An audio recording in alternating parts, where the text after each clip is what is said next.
നമ്മുടെ ജീവിതത്തിൽ ചില സമയത്ത് നമ്മൾ എടുക്കുന്ന ഡിസിഷൻ തെറ്റായ ചില തീരുമാനങ്ങളിലൂടെ നമുക്ക് ഒരുപാട് പ്രശ്നങ്ങൾ ഉണ്ടാകാറുണ്ട്. അപ്പോൾ അതായത് നമ്മളൊരു ഷർട്ട് ഇട്ടു, അതിൻ്റെ ബട്ടൺസ് നമ്മൾ കയറ്റി ഇറക്കി, ഒരു ബട്ടൺസ് തെറ്റിച്ചിട്ടാൽ ബാക്കി എല്ലാം തെറ്റായി തന്നെ കിടക്കും. എന്ന് പറഞ്ഞാൽ നമ്മുടെ ഒരു തെറ്റായ തീരുമാനത്തിൽ നിന്ന് നമുക്ക് പല പ്രശ്നങ്ങളും ഉണ്ടാകാറുണ്ട്. നമ്മൾ ആ തീരുമാനം എടുത്തു കഴിഞ്ഞാൽ നമുക്ക് പിന്നീട് തോന്നും, അയ്യോ തെറ്റായിരുന്നല്ലോ, അയ്യോ ഇനി ഇതെങ്ങനെ തിരുത്തും. അങ്ങനെ നമ്മൾ ചിന്തിക്കേണ്ടത്, നമുക്ക് തെറ്റായിരുന്നു എന്ന് തോന്നുന്ന ആ നിമിഷം തന്നെ നമ്മൾ തിരുത്താൻ സന്നദ്ധരാകുക.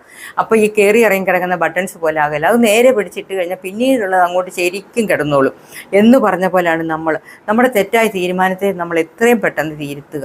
ശരിയായ തീരുമാനത്തിൽ എത്തിക്കഴിഞ്ഞാൽ പിന്നെ അതങ്ങ് സ്മൂത്തായിട്ട് അങ്ങ് പൊക്കോളും. അല്ലെങ്കിൽ ഈ ബട്ടൺസ് പോലെ, കയറി ഇറങ്ങിയ ബട്ടൺസ് പോലെ ആ ജീവിത അവസാനം വരെ അത് അങ്ങനെ തന്നെ കിടക്കും. അപ്പോൾ എവിടെയാണോ നമുക്ക് തിരുത്താൻ പറ്റുന്നത് അവിടം കൊണ്ട് തിരുത്തിയാലും മതി, മുന്നോട്ടുള്ള ജീവിതം സ്മൂത്തായിട്ട് പോകും. അതുകൊണ്ട് തെറ്റ് എപ്പോൾ സംഭവിച്ചാലും തിരുത്താനുള്ള ഒരു മനസ്സ് കാണിക്കും.